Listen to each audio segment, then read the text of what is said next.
Nam mô Bổn Sư Thích Ca Mâu Ni Phật. Con kính bạch trên thầy, con kính thưa toàn thể đại chúng. Trước khi chúng ta bắt đầu vào buổi lễ hàng tuần, con kính mời đại chúng ta cùng nhau thực tập thiền tọa trong vài phút để tĩnh tâm, an tịnh thân tâm, để chúng ta chuẩn bị bắt đầu vào buổi lễ hàng tuần sáng hôm nay. Con kính mời đại chúng ta hãy chọn cho mình một vị trí ngồi. Nếu vị nào đau chân thì chúng ta ngồi trên ghế, hoặc lớn tuổi chúng ta có thể ngồi trên những chiếc ghế. Còn những chúng ta có thể, xin mời quý vị chúng ta ngồi trên những chiếc bộ đòn tọa cụ đang trải sẵn ở trên nền chánh điện. Sau khi chúng ta ngồi cho mình được vững vàng, được buông thư nhẹ nhàng, con kính mời đại chúng ta cùng nhau thực tập.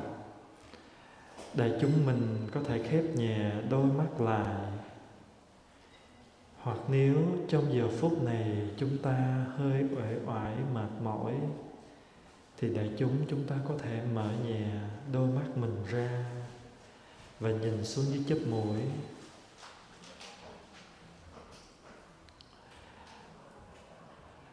Chúng ta ngồi thật thẳng, buông thư hai vai, hai bàn tay của chúng ta có thể để trên hai đầu gối, hoặc chúng ta có thể xếp lại để ở phía trước đan điền, trước cái bụng của chúng ta. Sau khi chúng ta đã điều chỉnh tư thế xong, kính mời đại chúng ta cùng nhau thực tập trở về với hơi thở.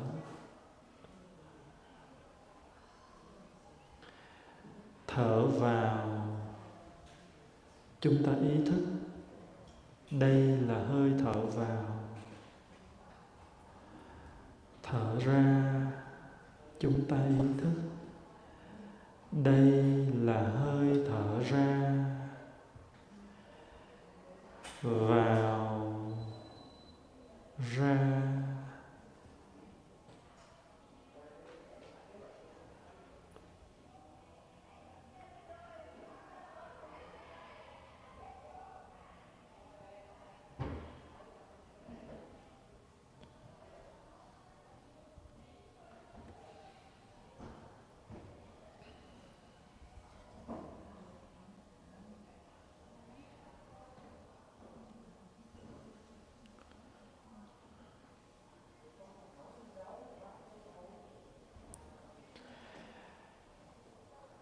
Thở vào, con ý thức hơi thở vào của con từ đầu cho tới cuối.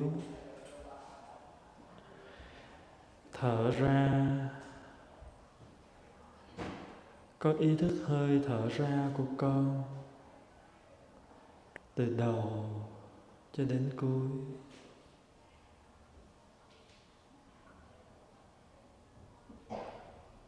Theo dõi hơi thở vào, theo dõi hơi thở ra.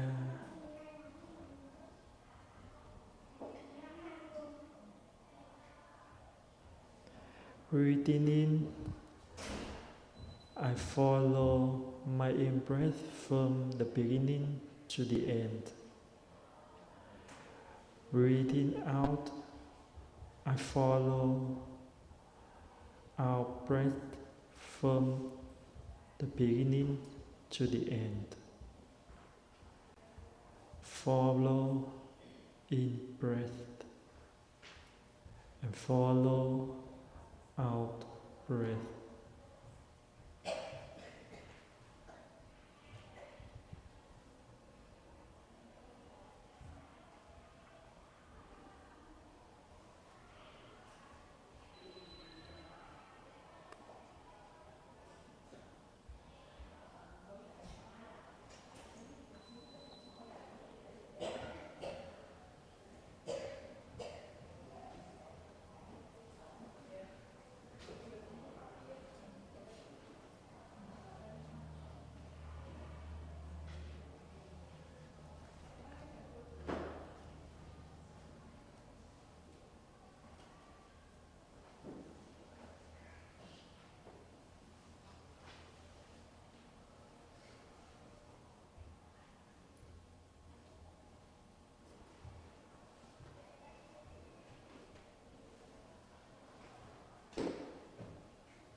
Thở vào an tịnh toàn thân.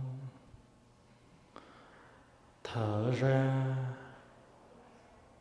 buông thư nhẹ nhàng. An tịnh toàn thân. Buông thư nhẹ nhàng. Breathing in, I calm down my body. Breathing out, I relaxed my body. Calm down, relax.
Thở vào an trú hiện tại.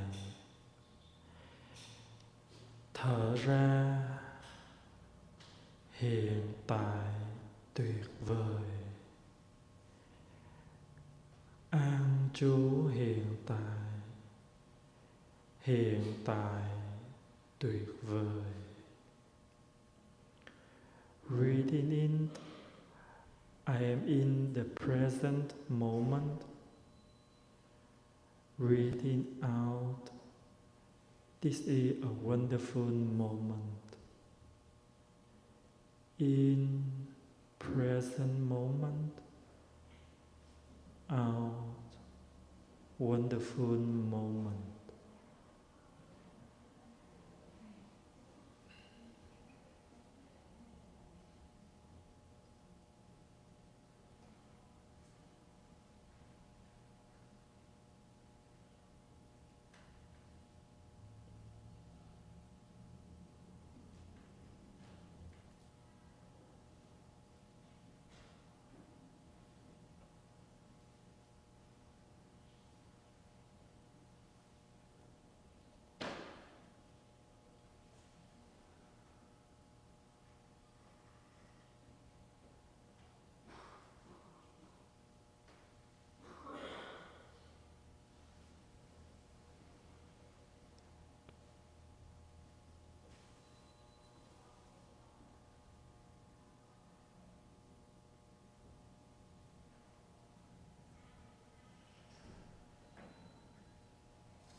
bắt đầu khóa lễ hàng tuần và xin nhắc lại, vị nào có cell phone thì xin nhớ tắt cell phone hoặc chuyển sang chế độ im lặng để giữ cho buổi lễ được thanh tịnh và trang nghiêm.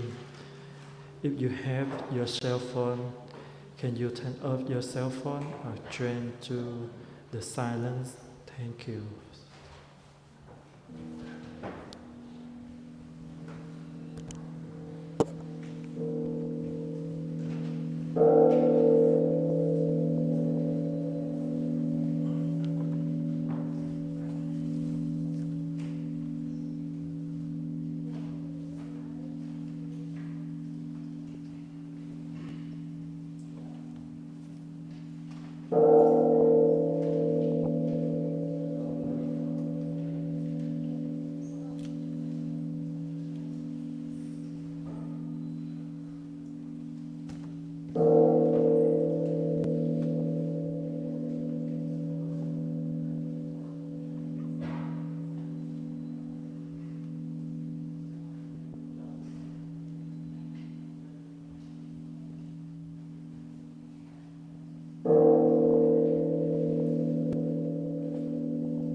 Kính mời đại chúng ta đồng quỳ xuống và phát kinh ra.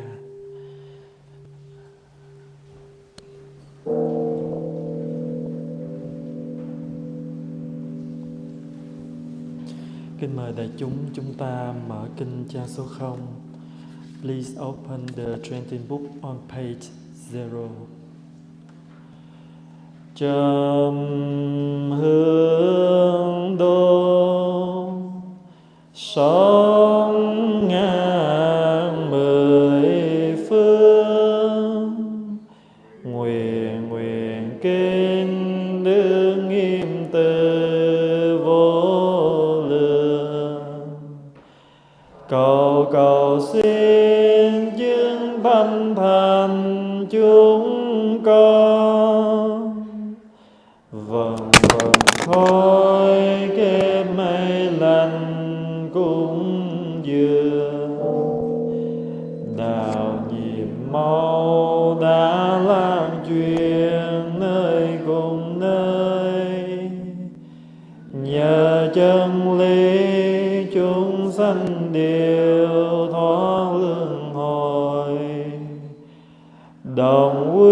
kinh quỳ dưới đài sen, dâng hoa thơm tinh khiết màu thắm tươi cành. Đại quang minh sáng huy hoàng trang nghiêm, ở mười phương điều ngự hào quang an lành. Nhiên đạo uyên chuyên soi khắp cùng quần sanh, phần đạo đồng cùng nhau tu tinh tấn mau viên thành. Nam mô Bổn Sư Thích Ca Mâu Ni Phật. Nam mô Bổn Sư Thích Ca Mâu Ni Phật.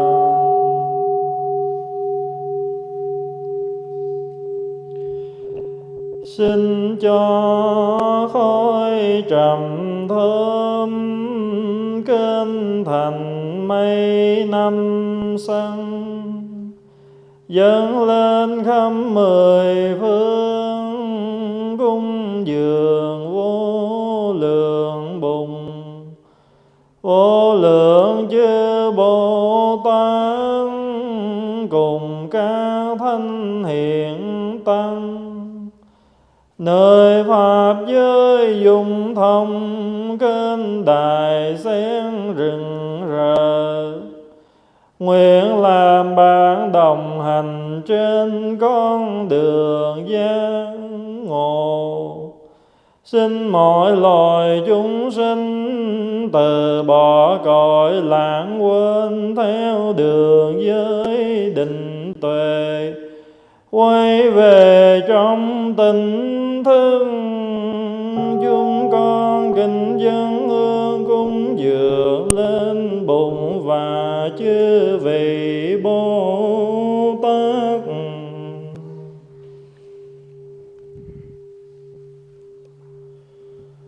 Hôm nay đệ tử chúng con tập hợp bốn chúng đi lên Bảo Điện, thiền tỏ tụng kinh, nguyện vì hồi hướng cho thế giới hòa bình, chúng sanh an lạc, thiên tai dịch bệnh sớm tiêu trừ, nhà nhà ấm no, mọi người được bình an hạnh phúc. Nguyện hồi hướng kỳ nguyện kỳ an chư tinh chú Phật tử Stephen Anh Trung Tăng Văn Yêu, nguyện thị điệp Thanh Hội Đoàn thị Thí Vượng Diệu Mỹ Duy Ngọc Huyền Diệu Hạ Vũ Trụ Nhượng Nguyên Thái Đặng Ngọc Thông Quỳnh Philip Nhật Tiên Cô Thị Mùi Khu Cẩm Võ Đặng Văn Hệ Thiên Tự Phan Thị Ngọc Mai Diệu Trinh Phan Thị Liên Nga Nhật Minh Võ Phi Louis Hoàng Hồng Phúc Hồng Thị Thiện Diệu Tô Trân Thị Ngọc Chiêu Thiện Đức Lai Bội Như Marie Trình Bình Ngọc Văn Trần Thị Diệu Nguyễn Văn Hưng Thiện Tâm Hoàng Vũ Thái Nhật Hương Hoàng Vũ Tỷ Vô Nguyễn Lê Binh Nguyệt Tâm Minh Nguyễn Văn Quân Sư Những Quốc Trần Quang Bằng Thanh Sơn Võ Thị Quyên Lê Thị Ngân Trần Trương Trà Hương Lê Khắc Hoàng Lan Hiện tiền đệ tử chúng con thân tâm thanh tịnh, khổ bệnh tiêu trừ, sở nguyện tỳ tâm kiết tường như ý nguyện.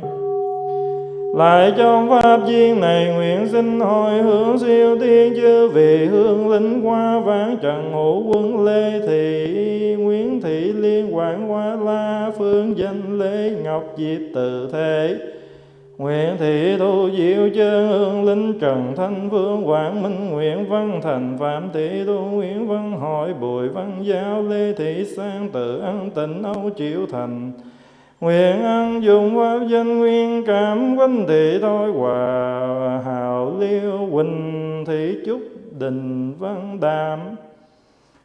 Cặp chương linh quy khi từ các tộc các chi các phái hương linh trương bảo như nguyện, tất cả hương linh đồng đến đản tiền thính pháp nghe kinh tâm thoát mê đồ vãng sinh tịnh độ. Phổ nguyện âm siêu dương thời pháp giới chúng sanh tịnh và vô tình điệu thành Phật đạo. Nam mô hương cúng dường Bồ Tát Ma Tát.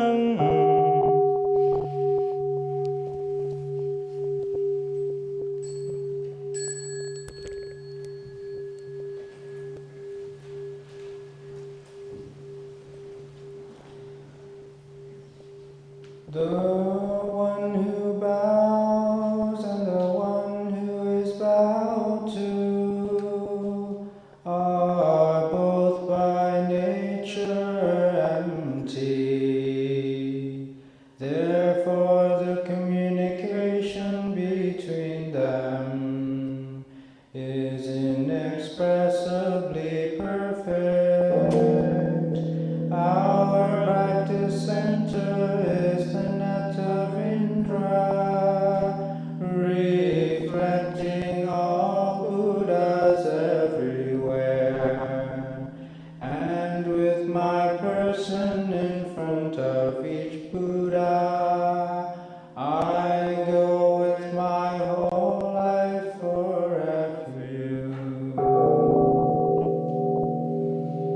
Offering light in the 10 directions, the Buddha, the Dharma, and the Sangha, to whom we bow in gratitude.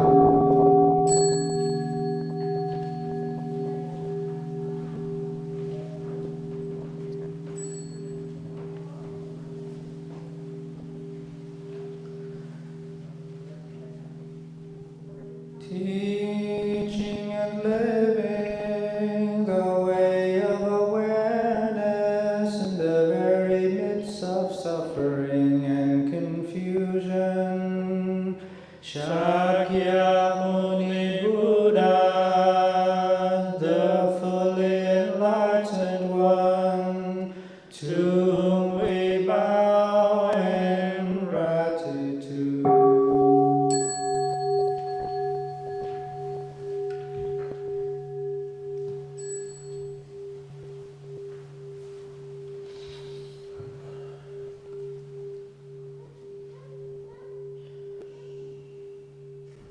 Showing the way fearlessly and compassionately, the stream of all our ancestral teachers, to whom we bow in gratitude.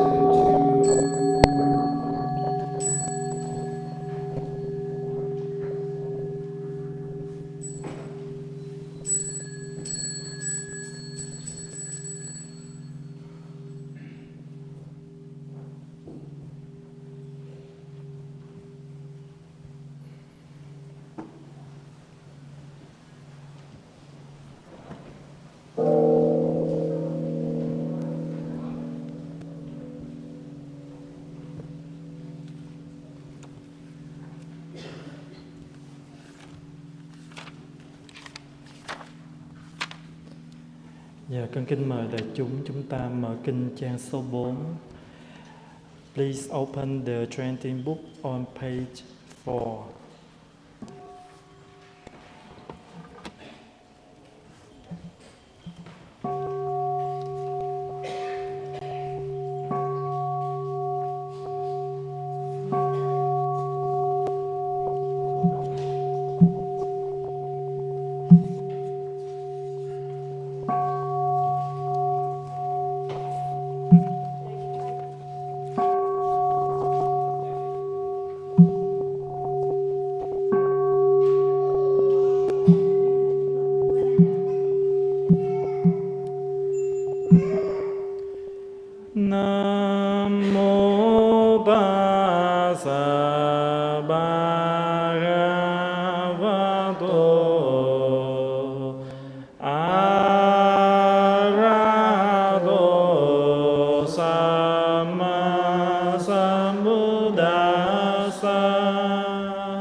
lão tử cũng không hết là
Đây là những điều tôi được nghe hồi Đức Thế Tôn còn cư trú rừng thành xá vệ tại tu viện cấp cô độc trong vườn Kỳ Đà.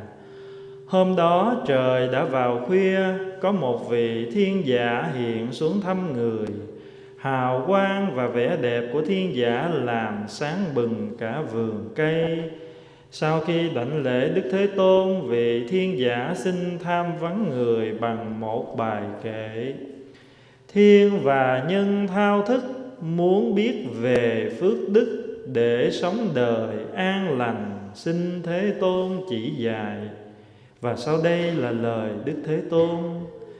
Lánh xa kẻ xấu ác, được thân cận người hiền, tôn kính bậc đáng kính là phước đức lớn nhất. Sống trong môi trường tốt, được tạo các nhân lành, được đi trên đường chánh là phước đức lớn nhất. Có học có nghề hay, biết hành trì giới luật, biết nói lời ái ngữ là phước đức lớn nhất. Được cung phụng mẹ cha, yêu thương gia đình mình, được hành nghề thích hợp là phước đức lớn nhất. Sống ngay thẳng bố thí, giúp quyến thuộc thăng bằng, hành xử không tỳ vết là phước đức lớn nhất. Tránh không làm điều ác, không say sưa nghiện ngập, tinh cần làm việc lành là phước đức lớn nhất. Biết khiêm cung lễ độ, chi túc và biết ơn, không bỏ dịp học đạo là phước đức lớn nhất. Biết kiên trì phục thiện, thân cận với xuất gia, giữ pháp đàm học hỏi là phước đức lớn nhất. Sống tinh cần tỉnh thức, học chân lý nhiệm màu, thực chứng được niết bàn là phước đức lớn nhất. Chung đụng trong nhân gian, tâm không hề lay chuyển, phiền não hết an nhiên là phước đức lớn nhất. Ai sống được như thế, đi đâu cũng an toàn, tới đâu cũng vững mạnh, phước đức của tự thân.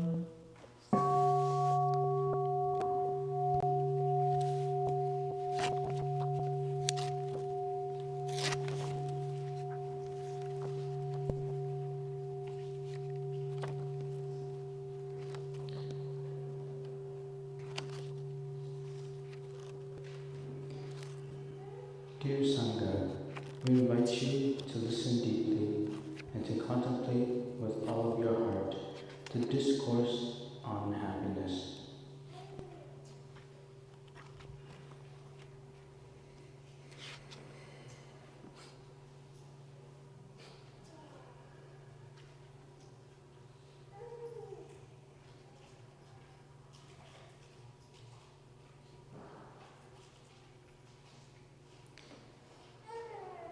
Discourse on happiness. I heard these words of the Buddha one time when the Lord was living in the vicinity of Savatthi at the Anathapindika monastery in the Jeta Grove. Late at night, a deva appeared, whose light and beauty made the whole Jeta Grove shine radiantly. After paying respects to the Buddha, the deva asked him a question in the form of a verse.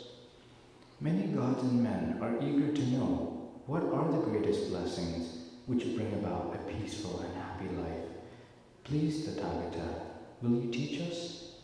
This is the Buddha's answer. Not to be associated with the foolish ones, to live in the company of wise people, honoring those who are worth honoring, this is the greatest happiness. To live in a good environment, to have planted good seeds, and to realize that you are on the right path, this is the greatest happiness. To have a chance to learn and grow, to be skillful in your profession or craft, practicing the precepts and loving speech, this is the greatest happiness. To be able to serve and support your parents, to cherish your own family, to have a vocation that brings you joy, this is the greatest happiness. To live honestly, generous in giving, to offer support to relatives and friends, living a life of blameless conduct, this is the greatest happiness. To avoid unwholesome actions, not caught by alcoholism or drugs, and to be diligent in doing good things, this is the greatest happiness. To be humble and polite in manner, to be grateful and content with this simple life, not missing the occasion to learn the Dharma, this is the greatest happiness. To persevere and to be open to change, to have regular contact with monks and nuns, and to fully participate in Dharma discussions, this is the greatest happiness. To live diligently and attentively, to perceive the noble truths, and to realize nirvana, this is the greatest happiness. To live in the world with your heart undisturbed by the world, with all sorrows ended, dwelling in peace, this is the greatest happiness. For he or she who accomplishes this, unvanquished wherever she goes, always, he is safe and happy. Happiness lives within oneself. Kính mời đại chúng ta mở kinh trang số 16, turn to page 16. The recitation on happiness. Chúng con được ngồi đây trong phút giây hiện tại, bao bọc bởi tánh thân, thấy mình thật may mắn. Sanh ra được làm người, con sớm gặp chân pháp hạng Bồ Đề tươi tâm, lại có duyên được sống hòa hợp trong tăng thân. Năng lượng của tăng đoàn giới lượng và uy nghi đang bảo hộ cho con, không để gây lầm lỗi, không bị nghiệp xấu đẩy đi về nẻo tối tâm, lại được cùng bạn hiền đi trên đường chân thiện.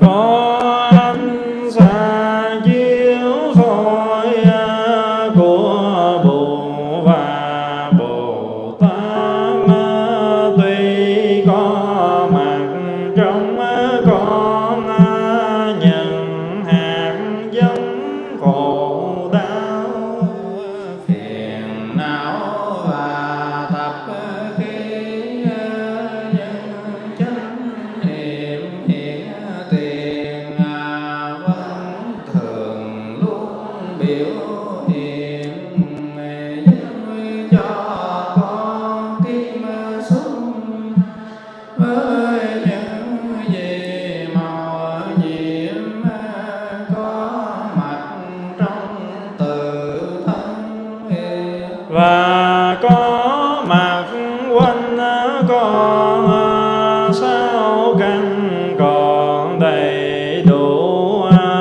mà thấy được trời xanh, tai nghe tiếng chim hót. Mỗi người thấy hương trầm mà lửa nén được phát vị,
con tươi tầm và núi dường bằng chánh niệm hàng ngày trong xã hội của con.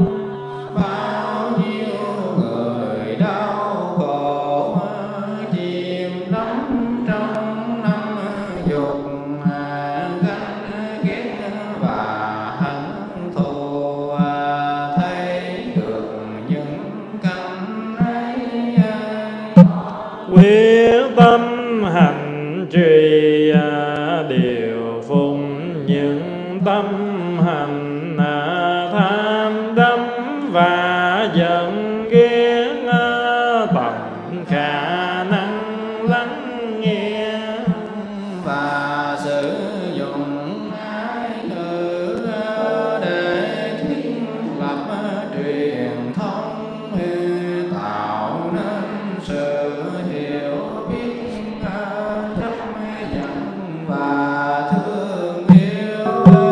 như Đức Bồ Tát kia, con nguyện xin tâm nhìn mọi người chung quanh con bằng ánh mắt từ bi, Bằng tâm tình hiểu biết, con xin tập lắng nghe, bằng đôi tai xót thương, bằng tâm lòng lớn mong nhìn và nghe như thế là hạnh của Bồ Tát. có thể làm với nhẹ khổ đau trong lòng người, đem lại niềm an lạc về cho cả hai phía. Chúng con ý thức rằng chứng phiền não si mê làm cho thế giới này trở thành nơi hỏa ngục. Nếu tu tập chuyển hóa chế tác được hiểu biết, cảm thông và thương yêu, Chúng con sẽ tạo được tịnh độ ngay nơi này, dù cuộc đời vô thường, dù sanh lão bệnh tử. đã có đường đi rồi, con không còn lo sợ, hạnh phúc thấy được sống trong tăng đoàn thế tôn, được hành trì giới định.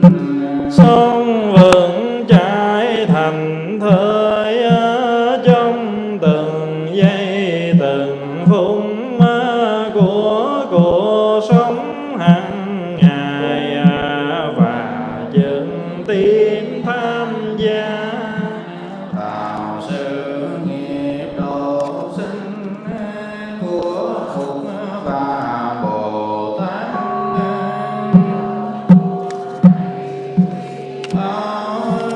Niềm biết ơn tràn dâng, xin lại Đức Thế Tôn chứng minh và thọ. Đại chúng mở sang trang số 22, turn to page 22. Nguyện ngày an lành, đêm an lành, ngày đêm sáu thời đều an lành. Trong mỗi giây mỗi phút, cầu ơn Tam Bảo luôn che chở. Nam mô Đức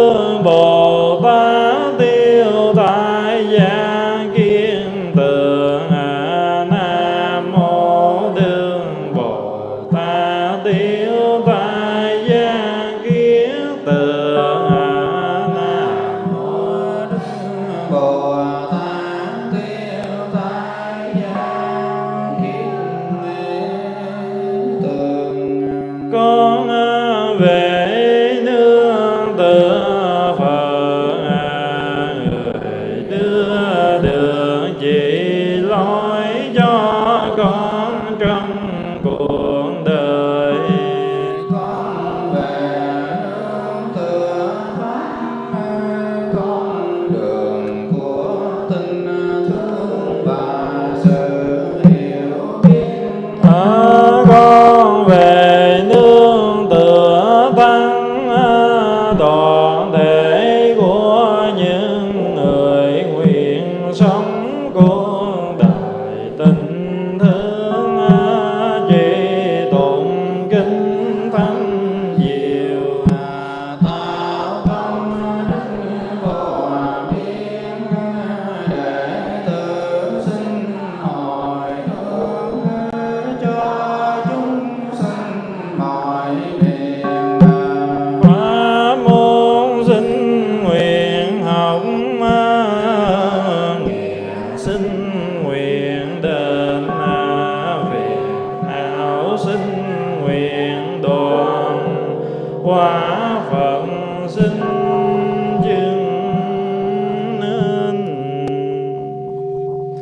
Đại chúng ta xả chân trước khi chúng ta đứng dậy. Please set out your place before you standing.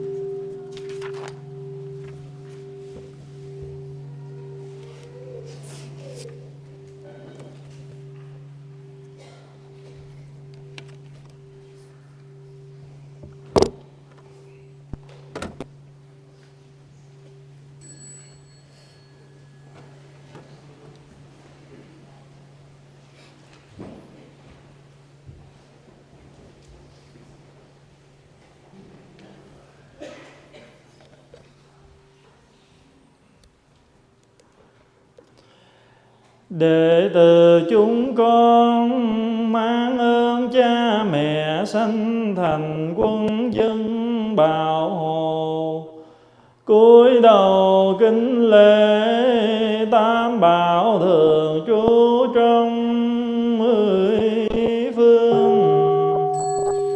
In gratitude to my parents who have given me life, to my country who has offered me protection, I touch the earth deeply to the three jewels in the 10 directions.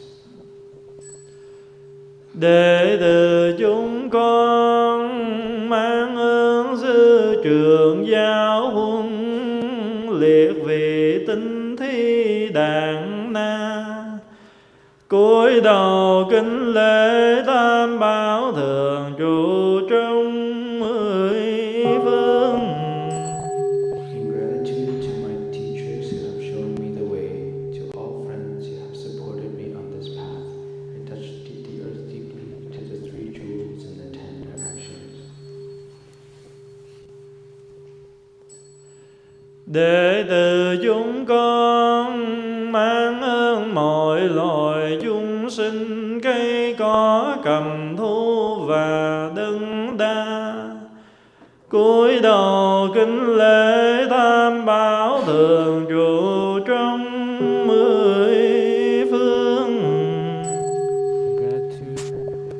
In gratitude to all living beings and animal and plant mineral worlds, I touch the earth deeply to the three jewels in the 10 directions.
Nam mô Bổn Sư Thích Ca Mâu Ni Phật. Chúng con kính bạch thầy, kính thưa toàn thể đại chúng, quý thầy, quý sư cô, quý bác, quý cô chú và quý anh chị.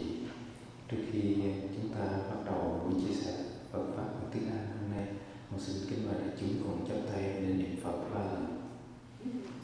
Dear friends, we invite you to join your palms, and together we will recite the name of the Buddha 3 times.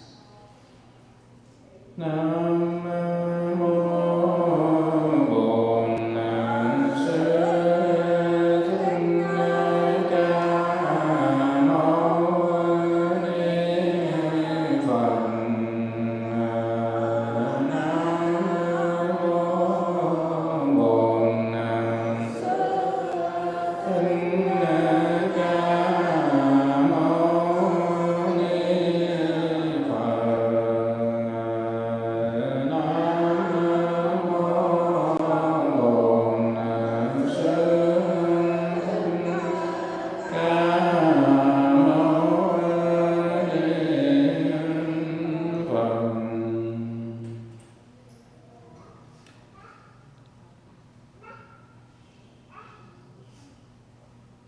Namo Shakyamuni Muni Buddha, dear respected teacher, dear friends, dear community, today is May 18th, the year 2025, and we are currently at Trúc Lâm Monastery during our regular Sunday service. I hope everybody is doing well today, and today I would like to continue to share with everyone about the discourse on happiness. And we're coming to a closing here, coming to an end here after many times of sharing, many opportunities to share this discourse with the Sangha throughout maybe the last year. We're finally coming to the end, which is the 11th verse, and I think there's just a little bit more left, so we're almost there. Verse 11 is as following. He whose mind does not waver by contact with worldly contingencies, sorrowless, stainless, and secure, this is blessing supreme. Another translation is to live in the world with your heart undisturbed by the world, with all sorrows ended, dwelling in peace. This is the greatest happiness. And in Vietnamese, khi xúc chạm việc đời, tâm không động, không sầu, không uế nhiễm, an ổn là điều lành tối thượng. And I think the alternate translation is chung đụng trong nhân gian, tâm không hề lay chuyển, phiền não hết an nhiên, phước đức của tự thân. I think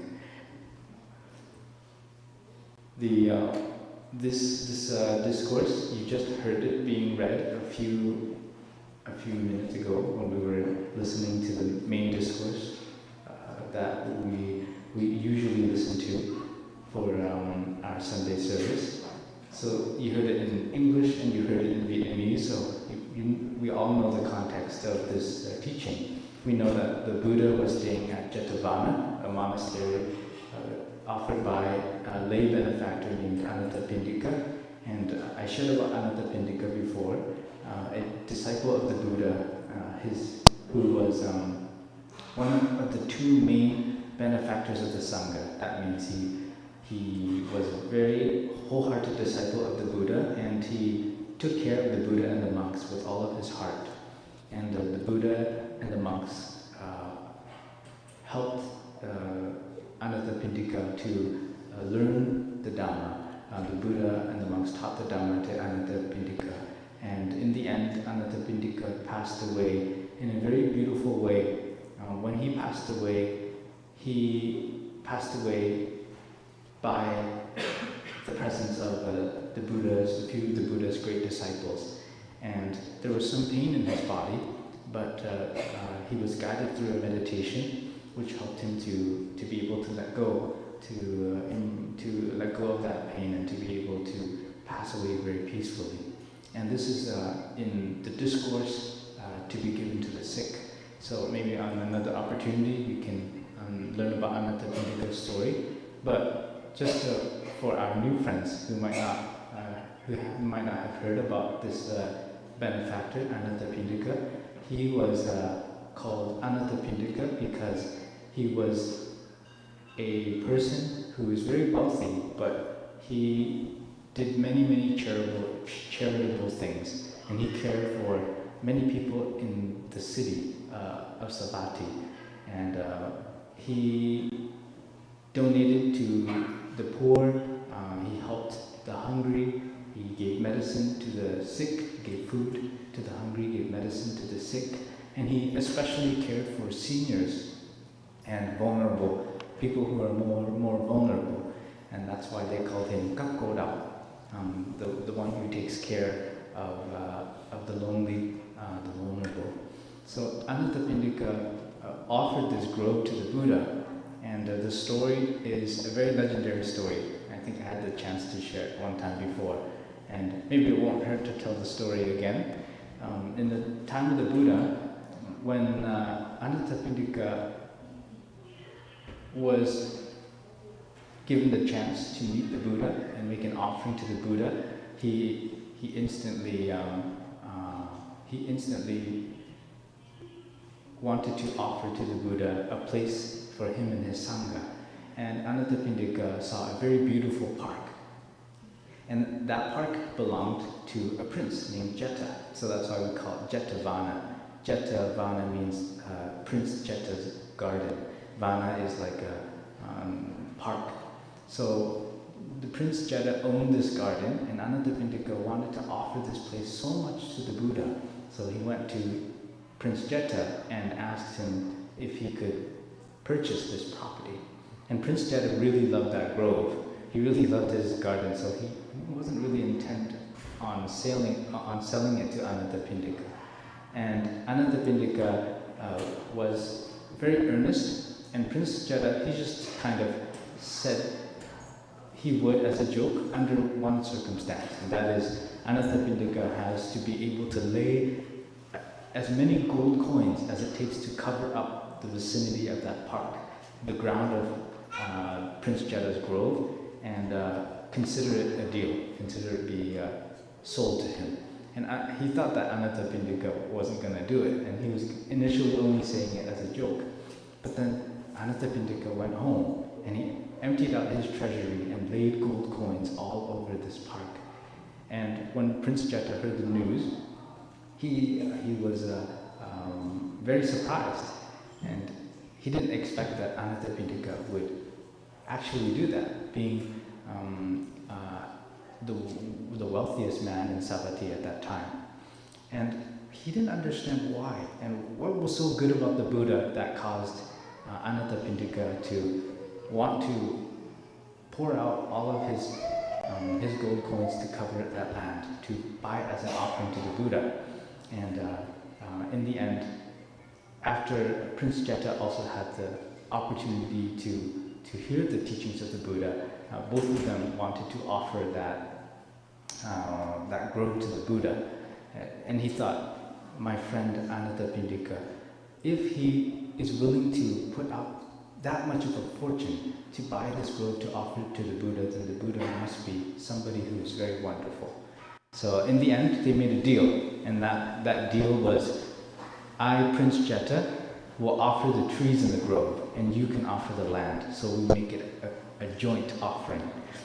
So all of the trees in that grove are technically Prince Jeta's offering, and the rest of the land was bought by Anathapindika. And then when I went to India, I was able to go to Jetavana Monastery, the ruins of Jetavana Monastery, and seeing how big it was, even today, was very amazing. I went with my teacher to India on a trip, a pilgrimage, to go to all of the special places that were associated with the Buddha's life, where the Buddha once was. And many archaeologists have excavated these remains, and now it is being preserved and maintained in India. So one day when you have the chance, you can still visit all of these places.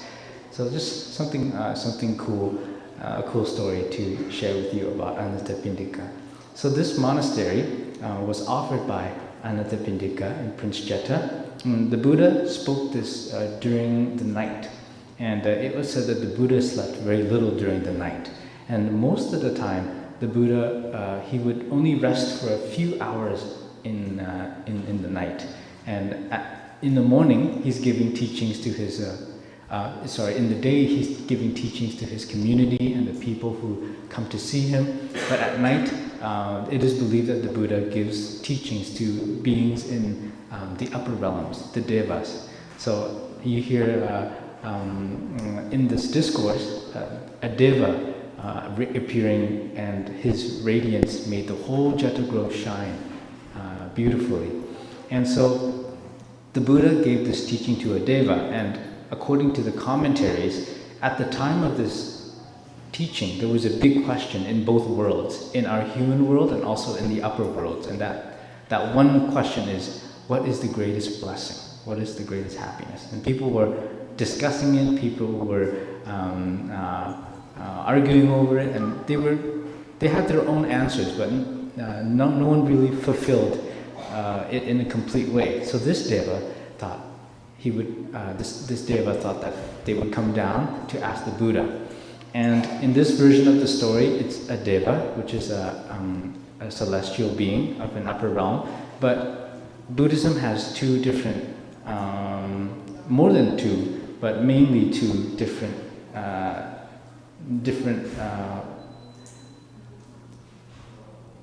canons, collection of texts in the Buddha's teachings. Because when the Buddha passed away, one tradition spread to the north and one tradition spread to the south. And in the end, the monks and the community, the Buddha's community, the Sangha, they preserved his teachings, first orally, and then it was finally written down, but eventually it evolved into two kinds of scripts. Not kind of scripts, but in the north it evolved to be Sanskrit script, and in the south people recited it orally in a kind of verbal language, which we call Pali nowadays. But in the time of the Buddha, it was called Magadhi, and Magadhi and Pali are quite similar. So when the Buddha's teachings spread to the southern countries, to the south of India, people started to write down Pali in their own scripts. So the way that they spoke the Pali or pronounced the Pali was the same, but they had their own system of writing from their alphabet to be able to pronounce those letters. So when we say the Pali language, we're not really referring to a specific script, but we're referring to an oral language that is presented through many different types of alphabets. For example, we can read Pali in English, we can read Pali in Burmese, we can read Pali in Thai. So essentially, the northern transmission also recorded the Buddha's teachings and passed them on. Southern transmission also passed on the Buddha's teachings, first verbally for both traditions, and then finally being written down, or a mix of both. And then in the end, this discourse that we are listening to, when we hear of the appearance of this deva, this discourse is taken from the Pali canon. So it mentions a deva, or a celestial being. But in the Sanskrit version of this text, there's also an equivalent in the Agamas, which is the northern transmission. The person who asks this question is not a deva, but just a man. So you can believe that it's a deva, you can also believe that it's a man, but it's not that important. The really important part is what the Buddha taught and the teaching that was given. So if you don't believe in celestial beings, that's okay, because the Buddha could have taught this to just a normal man as well, but the important part is the teachings. So last week I was able to share a little bit about the first few lines, which is, he whose mind does not wander by coming into contact with worldly contingencies, or to live in the world with your heart undisturbed by the world. So I spoke about the six senses, eyes, ears, nose, tongue, body, and mind. And the six sense objects. I'm sure some of us will remember that with eyes, the objects of the eyes are sight, and that is a sense object. Or the nose is a sense base, and smell is a sense object, or sense is a sense object. Our tongue is a sense base, and taste is a sense object. So when we come into contact with the world, we come into contact with our body, speech, and mind. And body, speech, and mind kind of draws a big circle around the six sense bases and the six sense objects. Because with our body, our speech, and our mind, or our six sense bases and our six sense objects, we interact with people around us. And these are like doors which open, are always either open or closed, and many things go through them. For example, we see things with our eyes. Sometimes we see things that make us happy, that make us feel a sense of excitement, for example. Or like watching your favorite TV show is consuming through your eyes, is consuming through your ears, is consuming through the sense of mind. When you're thinking, you're focused on a TV show, and some things might bring you a lot of suffering. For example, when you come into contact with a sound that is unpleasant, maybe somebody said something harsh to you, or maybe somebody told you that someone else was talking behind your back. And so you see, when we listen to that person tell us that is taking through our sense of hearing. And then our mind thinks, our mind starts to have many, many thoughts. We think about that person, we think about why they did it, or we feel our perception of that person changes. We think that the person who talked behind our back is we have maybe even bad thoughts towards that person, or ill thoughts towards that person. So our six senses, they work together, and through how we work with our six senses, we can either suffer greatly, or we can also use our six senses to be able to nourish happiness in us, right? For example, someday when you're feeling really down, if you go outside and you stand outside for a while and you look at the sunshine shining on the spring flowers, you smell the scents of the blossoms, you take a breath of air, you take a few steps in your garden, then it helps you to feel better. It uplifts your mood. So there are many, many wonderful things that are around us all the time. Many, many beautiful things that are around us all the time. And if we can make good use of our six senses, then that can really nourish us in the practice. Being in the present moment is recognizing the beautiful things and the wonderful things that are already around us. Things that are really blessings to us. Like the Buddha said, of the blessings that the Buddha enumerated in the Discourse on Happiness, there are many, many things that are a blessing to us. Our mother is a blessing to us. If we have never had the chance to really look into our mother's eyes, to tell her that we love her, maybe we should. Maybe we should take the chance to sit with our mother, with our father, and enjoy a meal, but enjoy it with gratitude. For example, when we eat, we can eat just eat it because we're hungry, and eat it quickly so we can move on to other things. Or while we eat, we think of many, many things. But when we're eating in that kind of way, we're just eating our thoughts, and the flavor still comes through, but it's not as meaningful if we learn how to deeply eat the food. Sitting with our mother, looking at our mother when she's cooking the food, helping our mother, and then finally sitting down to enjoy the meal together. And really be in the present moment, to dwell in the present moment. And when you dwell in the present moment with mindfulness, then everything around you is revealed to you more clearly and beautifully. the fact that your mother is still here, your mother is still healthy enough to cook you a meal, you are still healthy enough to enjoy the meal. I'm sure many people remembered times when they were sick and they wanted to eat something cooked by their mother. So we also have to remember that our mother she is impermanent in nature, and she's not gonna. The nature of our mother is she is impermanent, and she will not be there forever. So every chance that we get, every opportunity that we get, we should take that opportunity and cherish it deeply. Whether it is our mother, our father, or our younger brother, younger sister, older sister, our friends, our family, our relatives, and all of the things around us. There are many, many wonderful things that if we knew how to open up to those things, they could really nurture our growth as human beings. So,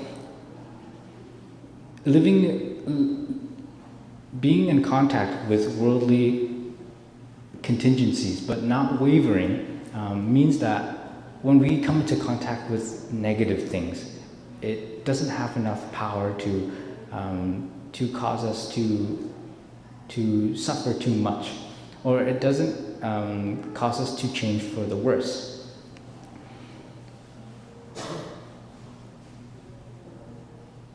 There is in Buddhism, there is a kind of, like I mentioned last week too, a kind of cycle, a kind of link, a chain called the 12 links of interdependent origination. And we spoke a little bit about how when we have our sense base and the sense object, it sees something, it becomes conscious of something. For example, I have my eyes, and when I look at this table, I see the table, so I'm conscious of the table. My mind is also aware too that this is a table, and I name it a table. And when I touch this table, I come into contact with it, and I feel it.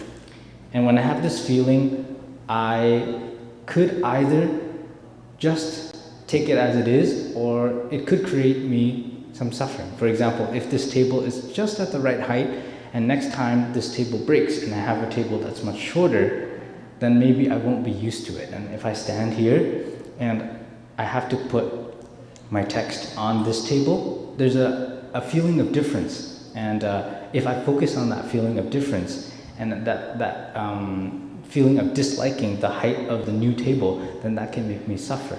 If I become attached to this table because it's the best one and it's the perfect height for me, then I will also suffer a little bit one day when it breaks. Like when we have something that is really precious, an object that we really value, one day when it breaks, or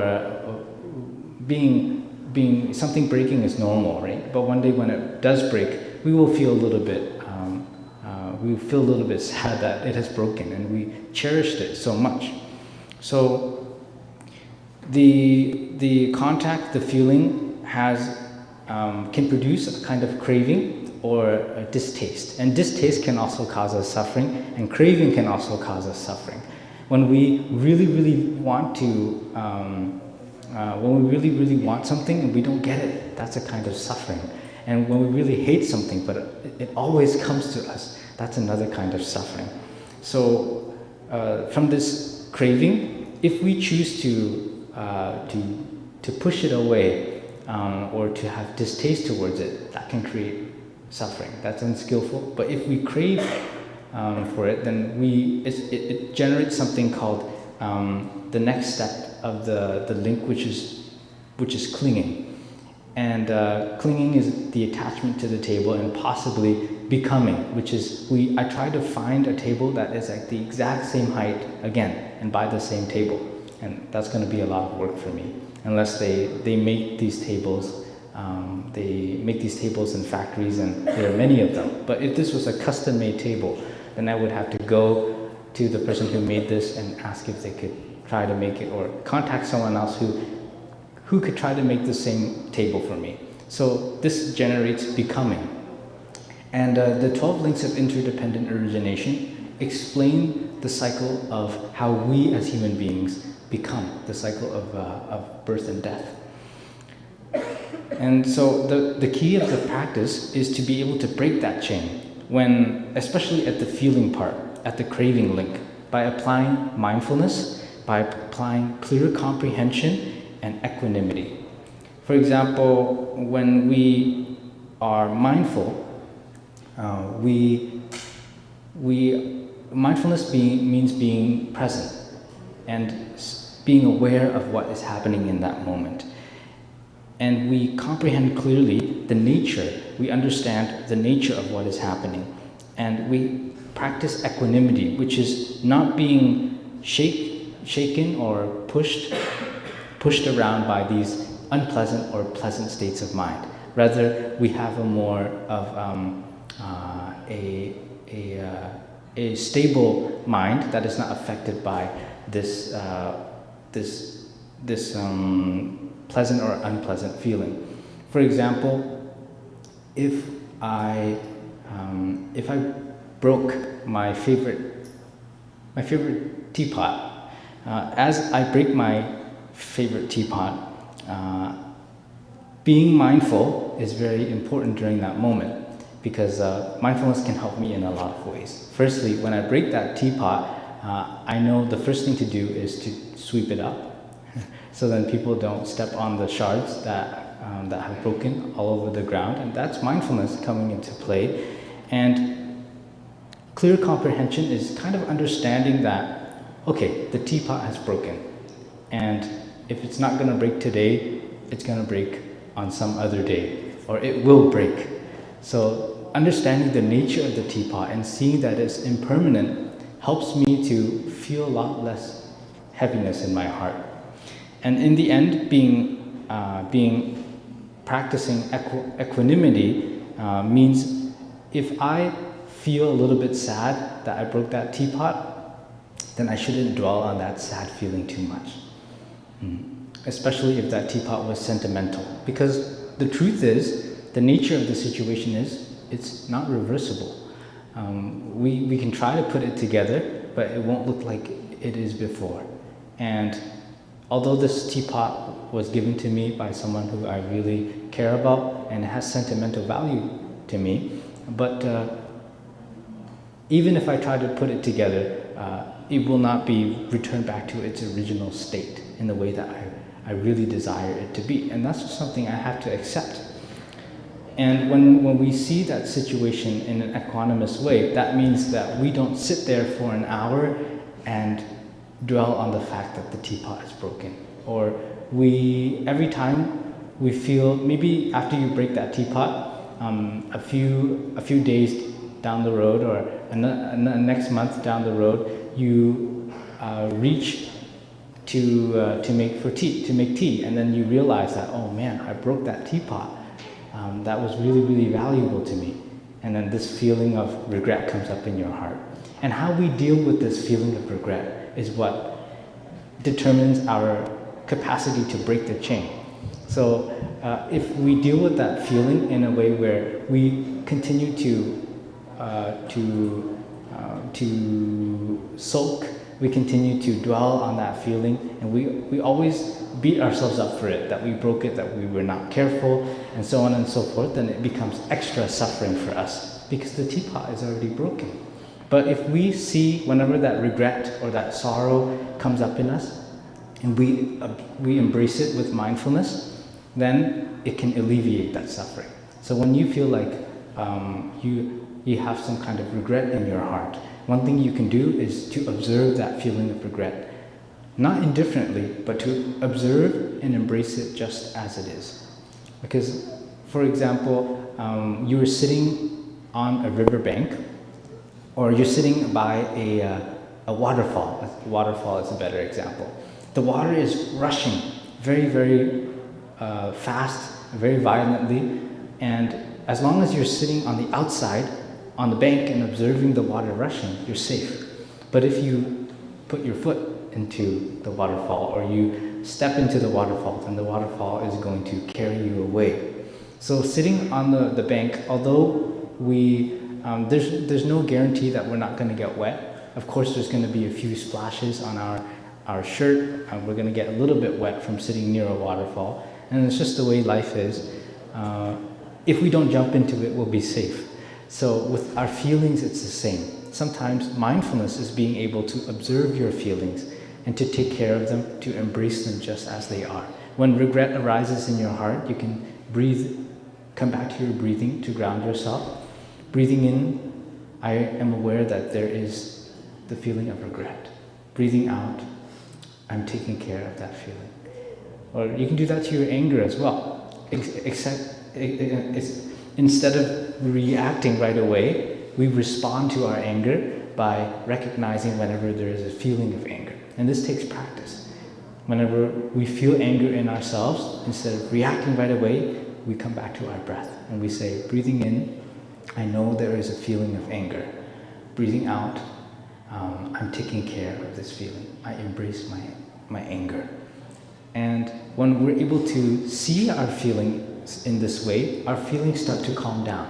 It's like a baby. When you see a crying baby, instead of asking the baby why it's crying or finding the reason why the baby is crying right away, one really effective thing we can do is just to pick the baby up and put the baby in our arms and hold it. Be there for the baby. And when we're there for the baby will start to calm down, and our feelings are the same. Sometimes we might get to a certain point in our lives where the feelings in us get to a very, very high point. May it be a feeling of suffering, especially suffering. And during that moment when our suffering is so much in our heart and it's hard for us to bear, we may do things to hurt ourselves, or we may do things to hurt others. So the practice of mindfulness can really help us to stay away from hurting ourselves and hurting others. We know that the nature of that feeling also is impermanent. The regret in my heart is also temporary.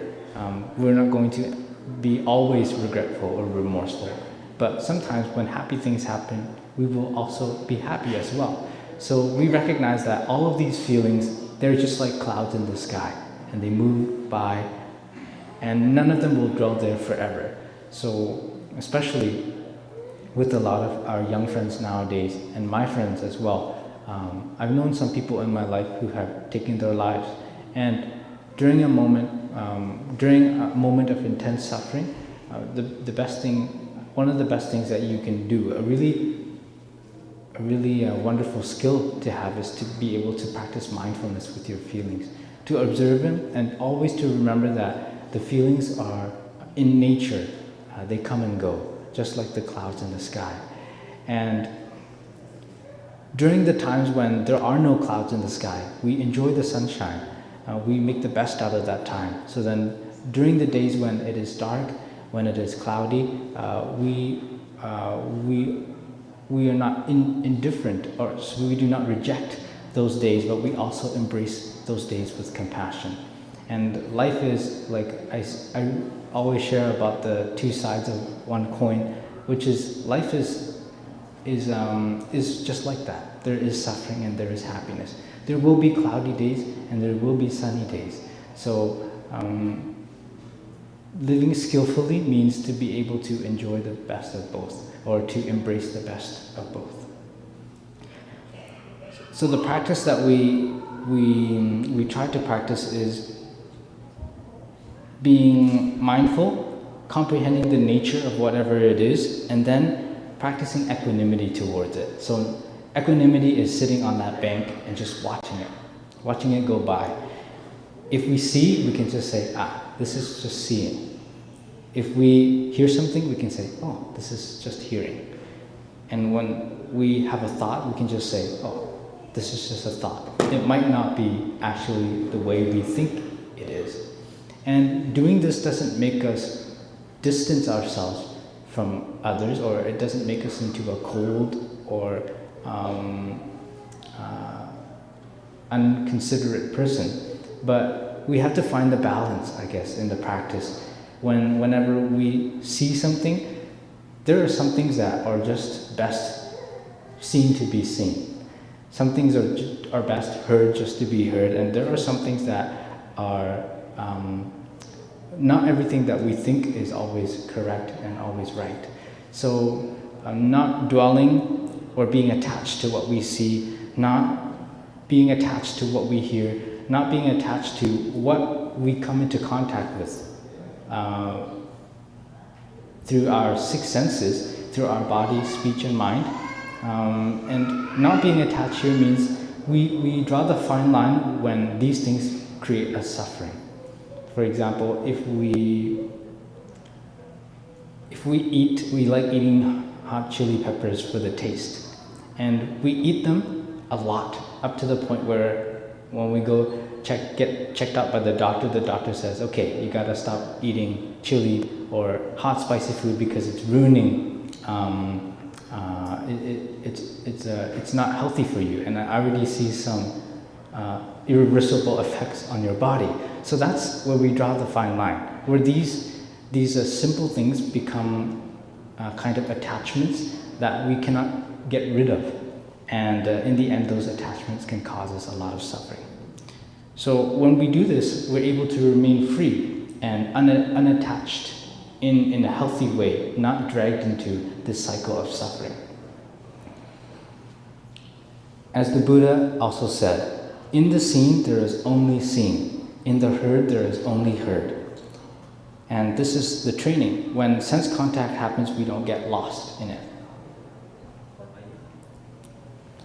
The next verse in the teaching, the next line is, to live in the world with your heart undisturbed by the world, the heart and the mind unwavering. So I have a pleasant story for this. Maybe this can be the story we can listen to before we end. In Vietnamese, we have a line that is very meaningful, which is tâm bất biến giữa dòng đời vạn biến, and that means your heart remains unshaken or unmoved or unchanged in the midst of a world that is always changing and always changing. Yeah.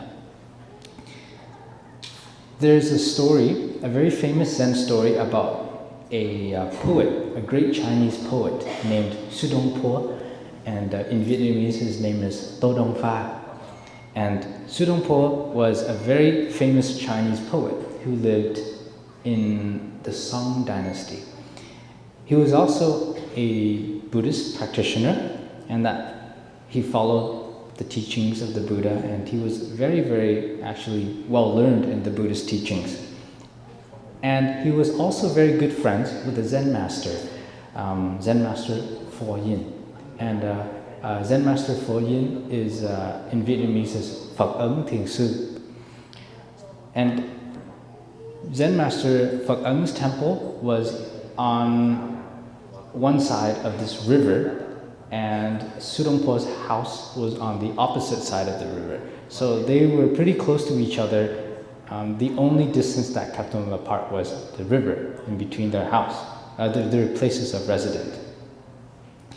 And Su Dong Po's residence was on the north side, and Master Phật Ấn residence, which is the Gold Mountain Temple, which was on the south side. One day, Su Dong Po was at home, and probably kind of reading books or making poems or contemplating, and he felt very inspired by what he understood, by his insight. So he picked up his brush and he brushed down a poem.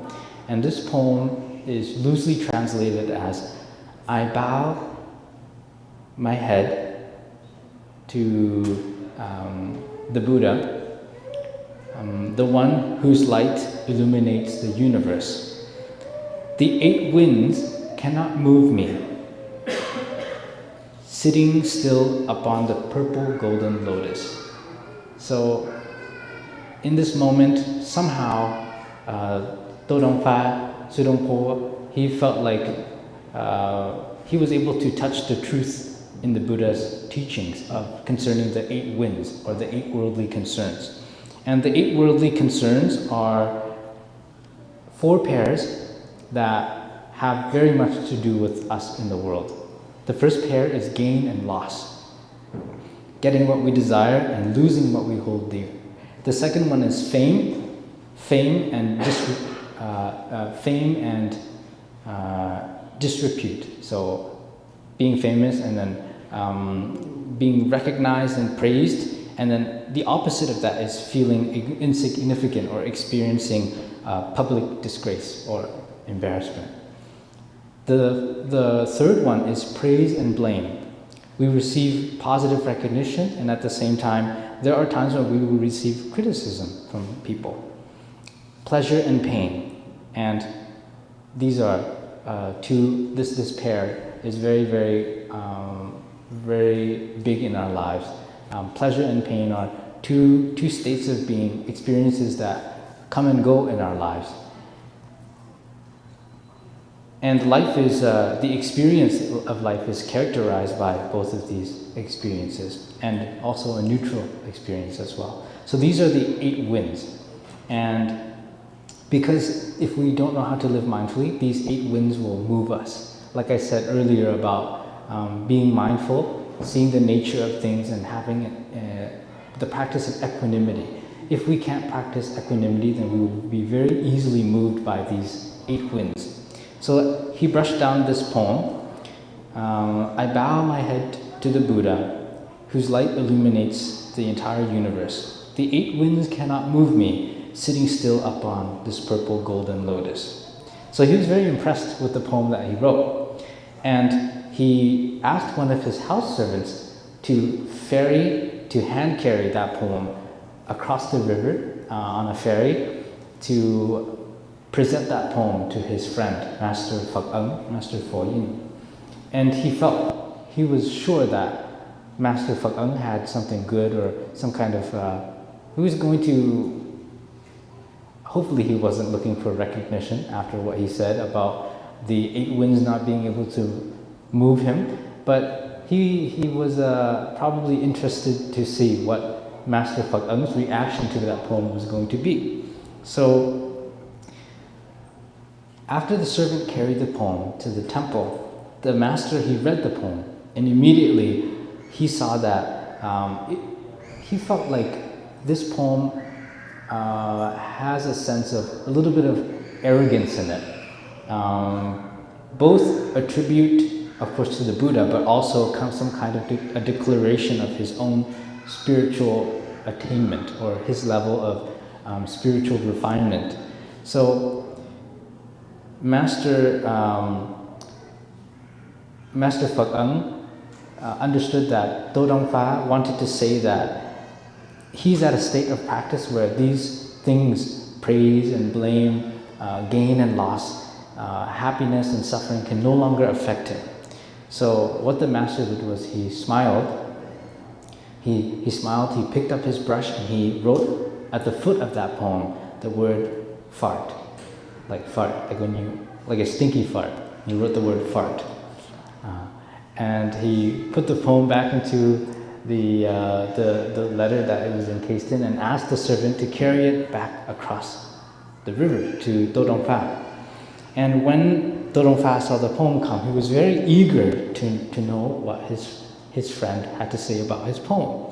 So he was expecting approval, but when he opened the letter and he realized that the master scribbled the word fart on his poem, he was infuriated, and he himself put down the poem, and he went to the banks of the river, ferried all the way across the river, and when he got to the gates of the temple were closed.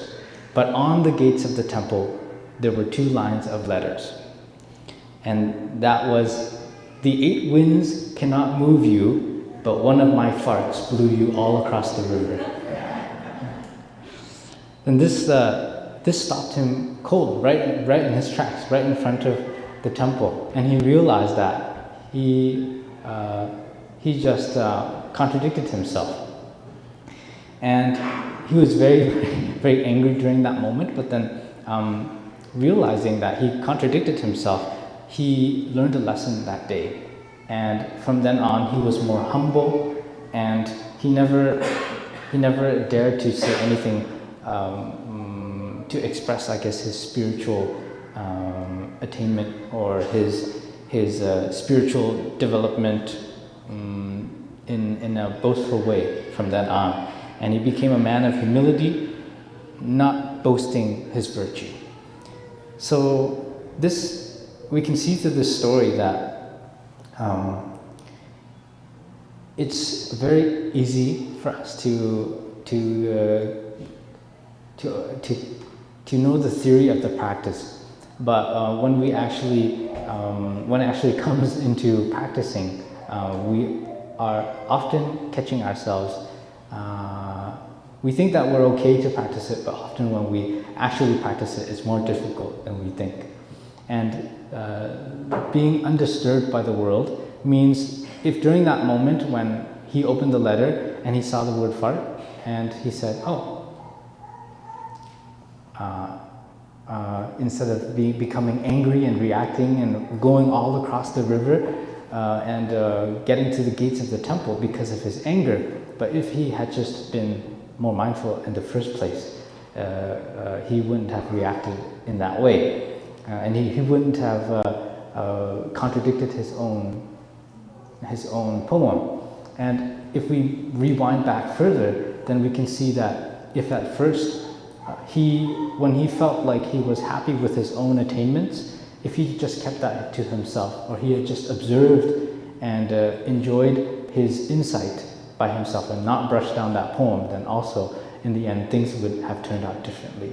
So today we learned the first and the second verses of this, the first and the second lines of the 11th verse, and I hope that you enjoyed the sharing today. And thank you for your listening, for your patience, and we hope to see you next week. Thank you so much for your listening.